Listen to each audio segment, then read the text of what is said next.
से सच लोगों को, करोड़ों लोगों को भी आज पूरी चलाने की ताकत अगर किसी संकल्पना में और किसी आदर्श में है तो भगवान राम में है।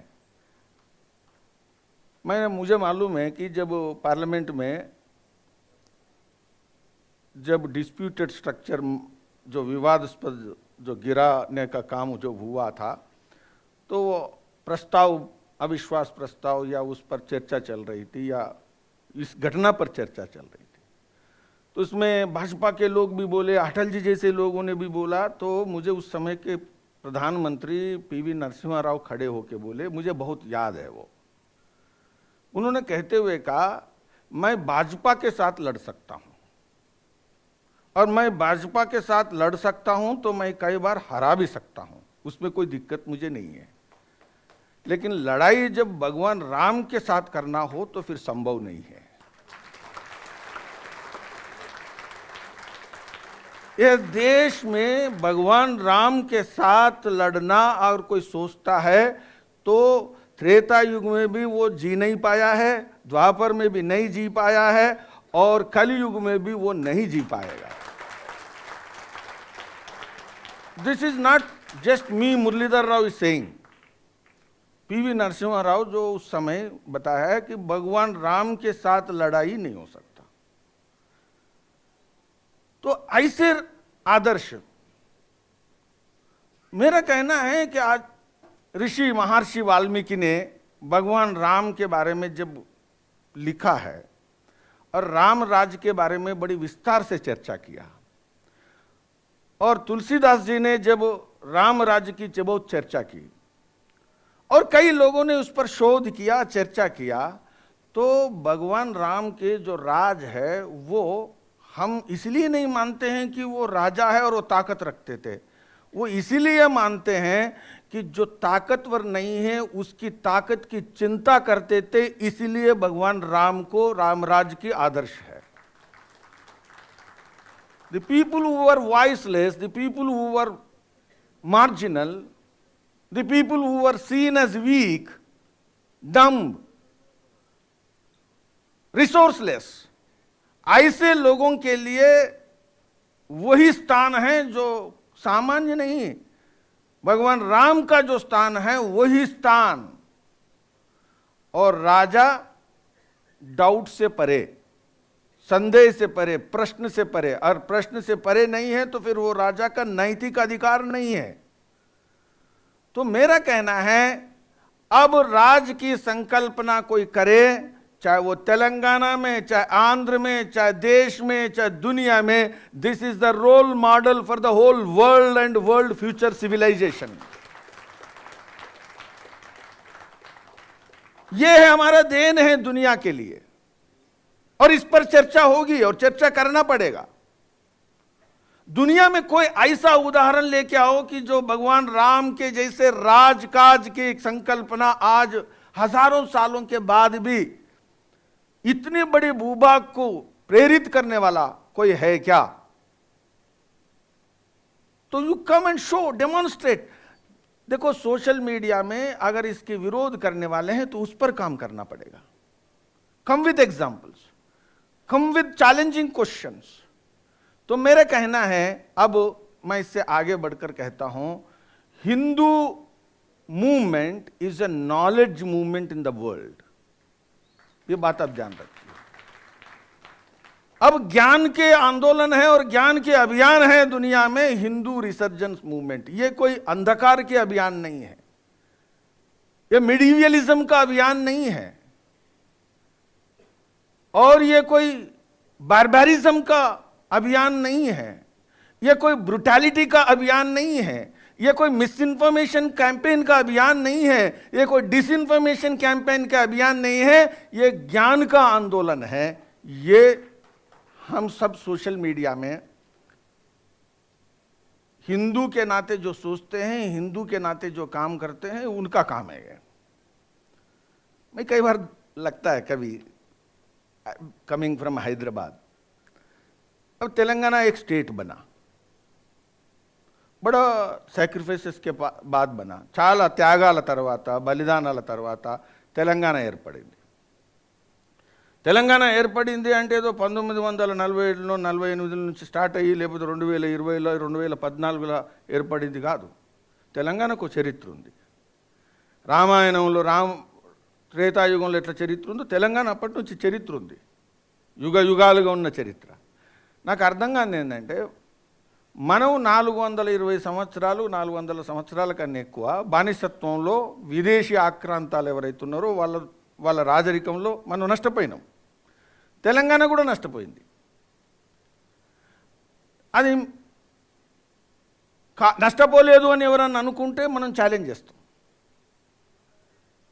అయితే నాకు అప్పుడప్పుడు అనిపిస్తుంది తెలంగాణలో ఐకనిక్ సింబాలిజం కనుక తీస్తే కాకతీయ తోరణము కాకతీయ ద్వారము నాకు అర్థమవుతుంది. నాకు చార్మినార్ అర్థం కావట్లేదు. నేను చార్మినార్కు వ్యతిరేకం కాదు, చార్మినార్కు నేను వ్యతిరేకం కాదు. చాలా సమాధులు ఉన్నాయి ఈ దేశంలో. హుమాయూన్ టోంబ్ ఉంది, ఉందా లేదా? హుమాయూన్ టోంబ్ ఉందా లేదా? ఔరంగజేబు సమాధి కూడా ఉంది, చాలామంది ఉన్నాయి. చార్మినార్ కూడా ఉంది, ఉండాలి. నేను ఉండొద్దు అంటలేను. ఇదేమో ఏదో దాని పేరేంది ఇంకెక్కడో రాజ్యాలు కాదు, పోయిన వాళ్ళందరితో అవి కూడా పోవాలని చెప్పేది. మనం అందరం భారతదేశంలో ఉన్నాం కాబట్టి వాళ్ళందరూ ఉంటారు, ఉండాలి కూడా. కానీ భాషంగం కట్టుకొని తిరగమని ఎవరు చెప్పలేదు. నాకు అర్థం కావట్లేదు అది. What is the identity of Telangana?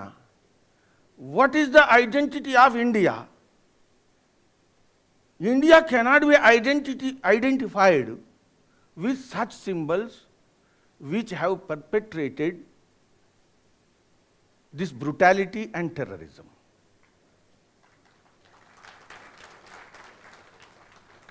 This is the knowledge movement. I am not going to call it as a movement of some physical power. No, this is a knowledge movement. ఇక్కడ ఉండేటువంటి ప్రతి ఒక్కరు దీన్ని ఛాలెంజ్ చేసి చర్చించడానికి సిద్ధంగా ఉన్నాం. మిత్రులారా, ఈరోజు భారతదేశం మొత్తంలో కూడా ఎవ్రీ ఏజ్లో ఏదైతే నేను ఇంతకుముందు మాట్లాడినట్టు media has played a role, different quarters have played a role. ఈరోజు ప్రపంచవ్యాప్తంగా హిందూ దృక్పథాన్ని, హిందూ జ్ఞాన పరంపరలను, హిందూ సాహిత్యాన్ని, వీటన్నిటిని ప్రచారం చేసేటువంటి భాగంలో ఒక మహత్వపూర్ణమైనటువంటి ఒక ప్రాముఖ్యత కలిగినటువంటి ఆయుధము ఈ ప్రజలకు వచ్చింది ఏంటంటే అది సోషల్ మీడియా. ఇది సోషల్ మీడియా. ఈరోజు గేట్ కీపర్స్ లేరు, ఫిల్టర్స్ లేవు, సెలెక్టివ్ ప్రజెంటేషన్కు సాధ్యం కాదుగా. 135 కోట్లు ఎవరైతున్నారో వాళ్ళు సెల్ఫ్ ఎక్స్ప్రెస్ చేయగలిగేటువంటి media social media. Now you cannot blacken the history, now you cannot distort the history, now you cannot disseminate the wrong facts about the history, now you cannot say India has the non-glorious past. This is the social media's strength. I am very disturbed sometimes. Today's program is meant for that. When somebody like Shefali Vaidya or Kapil Mishra, the kind of wave trying to present somebody as a terrorist or supporter of terrorist. మీకు ఒక విషయం గుర్తుపెట్టుకోవాలి. ఈ ప్రపంచ చరిత్రలో, సభ్యత నాగరికత చరిత్రలో హిందువును టెర్రరిస్ట్గా చిత్రీకరించేటువంటి ఒక్క అధ్యాయం కూడా నీకు దొరకదు. There is no single page or chapter to show to the whole world that Hindus can ever be a terrorist. There is no sanction in the religion. There is no sanction in the literature. There is no acceptance in Vedas for terrorism in Hindus, among Hindus. So we have to identify. కాబట్టి మిత్రులారా, మనకు కపిల్ మిశ్రా పరిచయమా లేదా, షెఫాలి విద్య మనకు తెలుసా లేదా, ఇది అవసరం లేదు. మనకు తెలిసింది ఒకటే ఏంటంటే, హిందూ లిటరేచర్లో టెర్రరిజం ప్రపోనెంట్స్కు శాంక్షన్ లేదు, కాబట్టి అది నడవదు, ఉండదు, లేదు. 5,000 సంవత్సరాలు లేనిది ఇంకెక్కడి నుంచి వస్తుంది? This is not the same story with other streams. నేను కొరియాకి వెళ్ళా, leave about Pakistan or Saudi Arabia or at. నేను కొరియాకి వెళ్ళా ఒక సంవత్సరం క్రితం. కొరియాకి వెళ్ళినప్పుడు ఏకం సద్ విప్రా బహుదా వదంతి, I try to explain about the true meaning which is known to everybody in India, which is understood by everybody in India. You go to village, uneducated person, but he is maybe illiterate, but he is not unwise. He is a wise person. Uneducated Indian is more wise than intellectual of Oxford.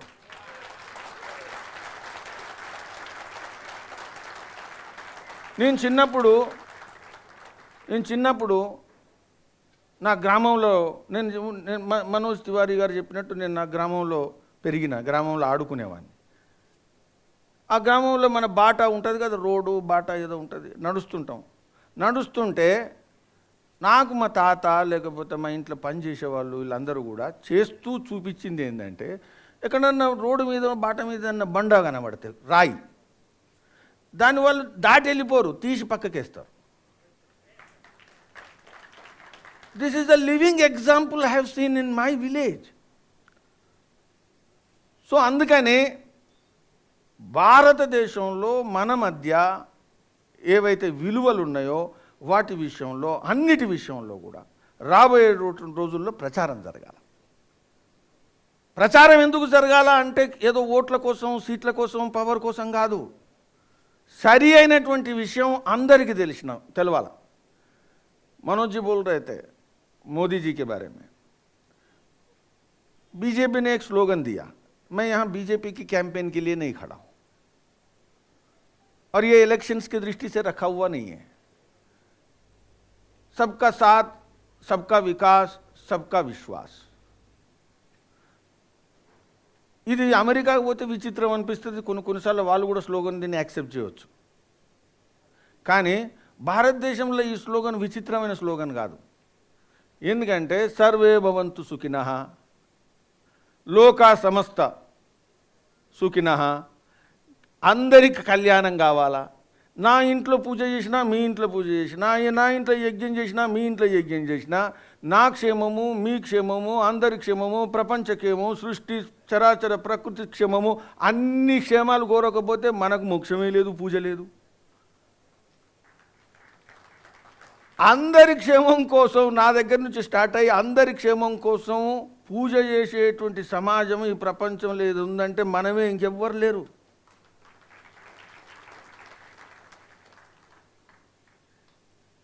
This is the knowledge. This is not just a practice without knowledge. This is a knowledge which we are practicing for thousands of years. And a living society, a functioning society, a practicing society. So we have to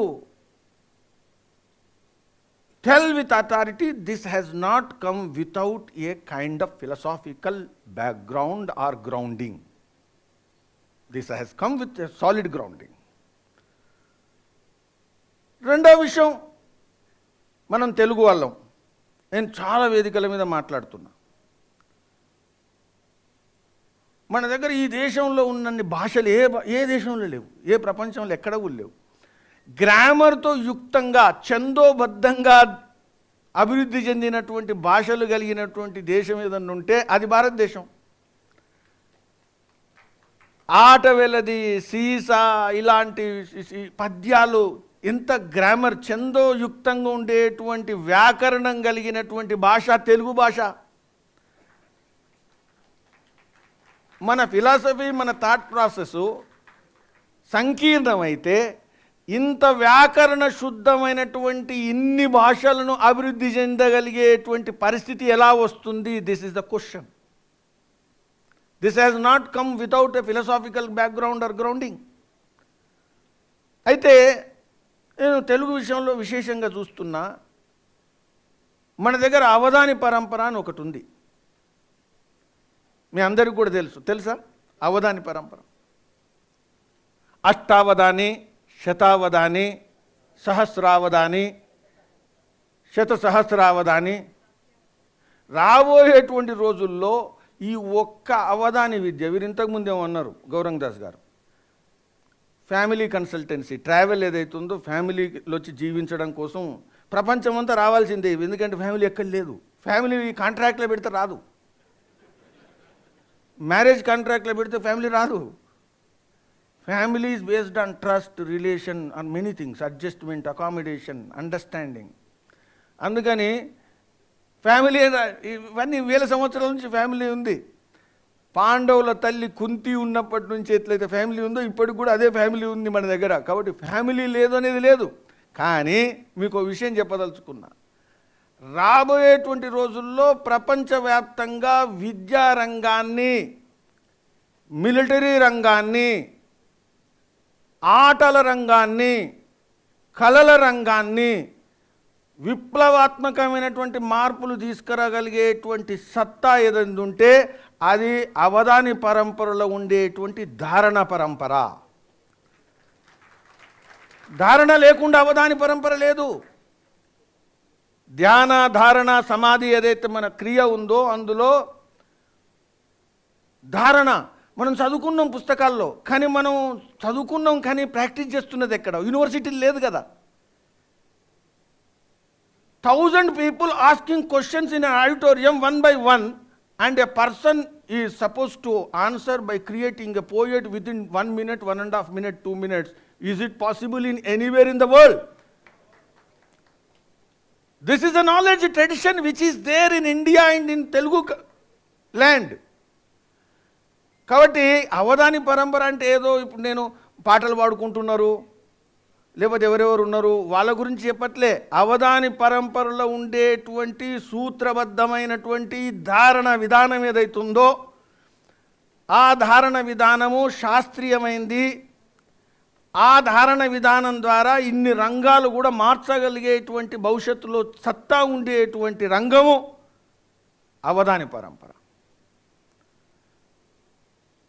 మన మేధస్సును ఎంత దూరం తీసుకోపోవచ్చు అంటే ఆలోచించాలి. కాబట్టి Hindu social మీడియాలో అవధాని పరంపర ప్రచారం జరగాల. వ్యతిరేకం కొట్లాడమే కాదు, డిస్ఇన్ఫర్మేషన్ కొట్లాడమే కాదు, మిస్ఇన్ఫర్మేషన్ కొట్లాడడం కాదు. విపరీత galaxy of suns are brightly shining